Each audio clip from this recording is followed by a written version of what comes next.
नमस्कार दोस्तों, स्वागत है आपका अपने यूट्यूब चैनल ज्ञान दर्पण IQ 9 क्लासेस में। पिछली क्लास में हम लोगों ने उसमें वियोजन, विद्युत वियोजन और संयोजन अभिक्रिया, ऊष्माक्षेपी अभिक्रिया, वियोजन अभिक्रिया ये सभी पढ़ लिए थे। अभी आपको उसके आगे पढ़ना है, तो चलिए शुरू करते हैं प्रकाशीय वियोजन से।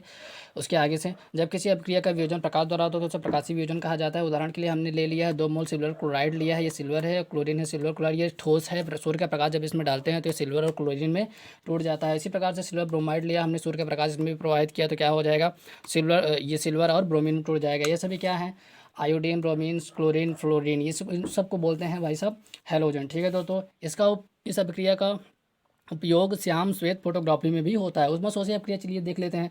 जिन अभिक्रियाओं में अभिकारकों को तोड़ने के लिए ऊष्मा प्रकाश या विद्युत ऊर्जा की आवश्यकता होती है उन्हें ऊष्माशोषी अभिक्रिया कहा जाता है। ऐसी अभिक्रियाओं में ऊष्मा का शोषण होता है। ठीक है दोस्तों, विस्थापन अभिक्रिया देख लेते हैं। ऐसी अभिक्रियाओं में अधिक क्रियाशीलता तो कम क्रियाशीलता को उसके यौगिक से विस्थापित कर देता है। ठीक है दोस्तों, मैंने आपको पहले ही बताया था, जो तत्व अधिक अभिक्रियाशील होगा वो अपने से कम अभिक्रियाशील तत्व को उसके स्थान से विस्थापित करके खुद उसके स्थान पर जाके बैठ जाता है।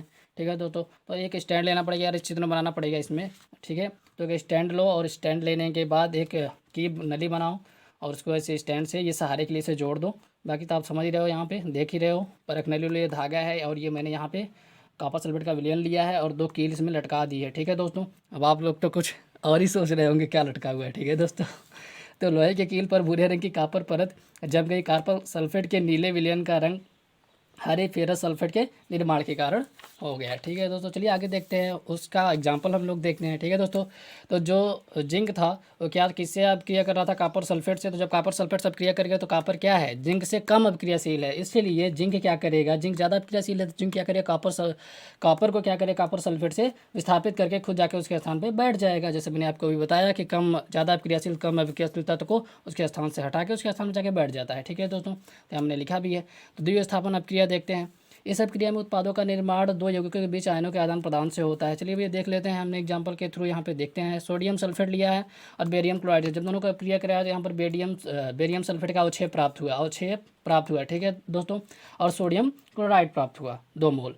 तो हमने यहाँ पर इस चीज़ को लिख लिया। अब देखते हैं, बेरियम सल्फेट को सफ़ेद अविलेय का निर्माण होता है, इसलिए इस अभिक्रिया को हम अवक्षेपण अभिक्रिया भी कहते हैं। देखिए दोस्तों, आपने जो रिएक्शन दिया है, जैसे ही आपने रिएक्शन दिया उसको लैंग्वेज रूप में लिख दीजिए, बस इतनी सी बात है और कुछ करना नहीं है। ठीक है दोस्तों, चलिए आगे देखते हैं। अब हम लोग समझते हैं उपचयन और अपचयन क्या होता है। तो उपचयन देखते हैं, जब किसी पदार्थ में ऑक्सीजन की वृद्धि होती है तो उसे क्या कहा जाता है, या फिर ऐसे बोल सकते हैं, जब किसी पदार्थ में ऑक्सीजन की वृद्धि होती है और हाइड्रोजन की कमी होती है, या जब किसी पदार्थ में ऑक्सीजन की वृद्धि होती है और हाइड्रोजन की कमी हो जाती है तो उसे क्या कहा जाता है, उपचयन कहा जाता है। हमने एग्जाम्पल ले लिया ऑक्सीजन की वृद्धि का, कार्बन प्लस O2 की है तो CO2 यानी ऑक्सीजन की वृद्धि हुई, तो ये कैसा है, उपचयन अभिक्रिया कहलाएगा। 2 मोल कॉपर लिया यहाँ पर O2 की और 2 मोल क्या बन गया, 2 मोल क्या बन गया, कॉपर ऑक्साइड, तो ये क्या बन गया भैया, आप उपचयन अभिक्रिया कहलाएगा। जब किसी पदार्थ में हाइड्रोजन का कमी होती है तो यहाँ पर हाइड्रोजन की क्या हो रही है, कमी हो रही है, तो ये क्या हो जाएगा, उपचयन की अभिक्रिया कहलाएगा।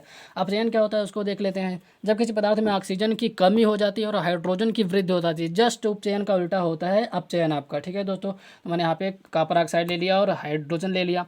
तो देखिए, हाइड्रोजन का जल में क्या हो रहा है, उपचयन हो रहा है, और कॉपर ऑक्साइड का कॉपर में अपचयन हो रहा है। ठीक है दोस्तों, तो इसे हम लोग, चूँकि दोनों उपचयन अपचयन दोनों एक ही अभिक्रिया में हो रहा है, तो इसलिए हम इसे रेडॉक्स अभिक्रिया भी कह सकते हैं। ठीक है दोस्तों, इसलिए इसे क्या बोल सकते हैं, रेडॉक्स अभिक्रिया। इस अभिक्रिया में कॉपर ऑक्साइड कॉपर में अपचयित हो जाता है, हाइड्रोजन अपचयित होकर जल बनाता है। इस अभिक्रिया में अपचयन तथा उपचयन दोनों हो रहा है, इसलिए इसे क्या कहते हैं, रेडॉक्स अभिक्रिया कहते हैं। ठीक है दोस्तों, इसलिए इसे रेडॉक्स अभिक्रिया कहते हैं। दैनिक जीवन में अपचयन अभिक्रिया का प्रभाव क्या होता है उसको देख लेते हैं। पहला तो संक्षारण, जब कोई धातु आर्द्रता अम्ल आदि के संपर्क में आती है तब धातु की ऊपरी परत कमजोर हो जाती है, संक्षारित हो जाती है। आपके घर में बहुत सारे, सभी घर में लोहा वगैरह होता है तो भाई साहब देखते हो जंग लग जाता है तो वो धीरे धीरे संक्षारित होता है, यानी कि उसका ह्रास होने लगता है और धीरे धीरे लोहा खत्म होने लगता है, उसे संक्षारण कहते हैं। अब इसको रोकने का उपाय क्या है, लोहे की वस्तुओं पर जंग लगना। इसके एग्जांपल देख लेते हैं। चांदी के ऊपर काली परत, तांबे के ऊपर हरी परत चढ़ना संक्षारण के उदाहरण है। ठीक है दोस्तों, यसद लेपन का मतलब होता है ग्रीस तेल लोहे पे लगाकर, क्या होता है, जब आप ग्रीस तेल लगा देते हो तो पानी छिटक जाता है और रुकता नहीं, जिससे जंग नहीं लगता है। ठीक है दोस्तों, और हमारा लोहा थोड़ा सेफ हो जाता है। तो विद्युत लेपन और पेंट करे धातुओं को संक्षारण से बचाया जा सकता है। ठीक है दोस्तों, और एक चीज़ है, यसतलेपन का मतलब होता है किसी चीज़ की परत चढ़ा देना, ठीक है दोस्तों, किसी और लोहे की परत चढ़ा देना किसी चीज़ पे, ठीक है दोस्तों, तो उससे भी रोका जा सकता है। विकृत गंधिता क्या हो जाता है, अब वसा युक्त और तैलीय खाद्य सामग्री वायु के संपर्क आने पर अपचयित हो जाते हैं, जिससे उनका स्वाद में गंध में परिवर्तन आ जाता है, जिससे विकृत गंधिता कहता है। जैसे आप लोग चिप्स वगैरह खाते हैं तो उसमें देखते हैं हवा भरा रहता है, कतई ससुरा ये तो चिप्स से ज़्यादा इसमें हवा भरा हुआ है, हमको पैसा मतलब 5 रुपये खर्च करते हो आप लोग तो हवा करते हो, नहीं भाई ऐसा नहीं है, आप लोग गलत सोचते हैं, ऐसा नहीं है। वहाँ पे क्या होता है कि नाइट्रोजन भरी होती है हमारे चिप्स को सेव करने के लिए, ठीक है दोस्तों। अगर हम लोग नाइट्रोजन नहीं भरेंगे तो क्या हो जाएगा, विकृत गंधिता है उसमें गुड़ आ जाएगा, यानी कि वो क्या हो जाएगा, उसमें कीड़े पड़ जाएंगे, वो ख़राब हो जाएगा, वो खाने लायक नहीं रह जाएगा, ठीक है दोस्तों। तो इसलिए उसमें क्या भरा जाता है, नाइट्रोजन गैस भर दी जाती है, जिसके कारण वो लंबे समय तक, ज़्यादा लंबे टाइम तक नहीं लेकिन थोड़े समय तक के लिए वो सुरक्षित हो जाता है, उसमें कीड़े वगैरह नहीं पड़ते और ख़राब नहीं होता है और उसे हम आसानी से खा सकते हैं, ठीक है दोस्तों। तो विकृत गंधिता को रोकने का उपाय क्या है, चलिए इसको देख लेते हैं।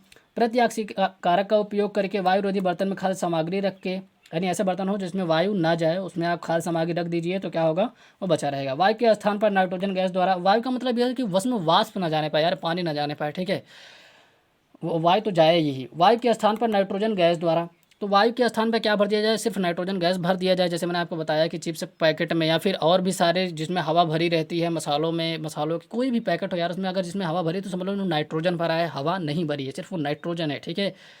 और शीतलन द्वारा, शीतलन का तो मतलब फ्रिज, आप लोग देखते हो फ्रिज में क्या कौन सी गैस होती है, फ्रीयान गैस होती है, ठीक है दोस्तों, कौन सी गैस, फ्रीयान गैस होती है, जो कि क्या कहती है, आप जो भी वस्तु रखते हैं फ्रिज में वो क्या करता है, फ्रीयान गैस इतना ज़्यादा ठंडा कर देता है, तापमान वहाँ पर इतना नीचा कर देता है कि वहाँ पर जीवाणु और बैक्टीरिया पनपने ही नहीं देता, जिसके कारण आपके जो खाद्य पदार्थ है वो सुरक्षित रहते हैं, ठीक है दोस्तों। इस प्रकार से आपका जो चैप्टर है वो पहला चैप्टर ख़त्म होता है दोस्तों।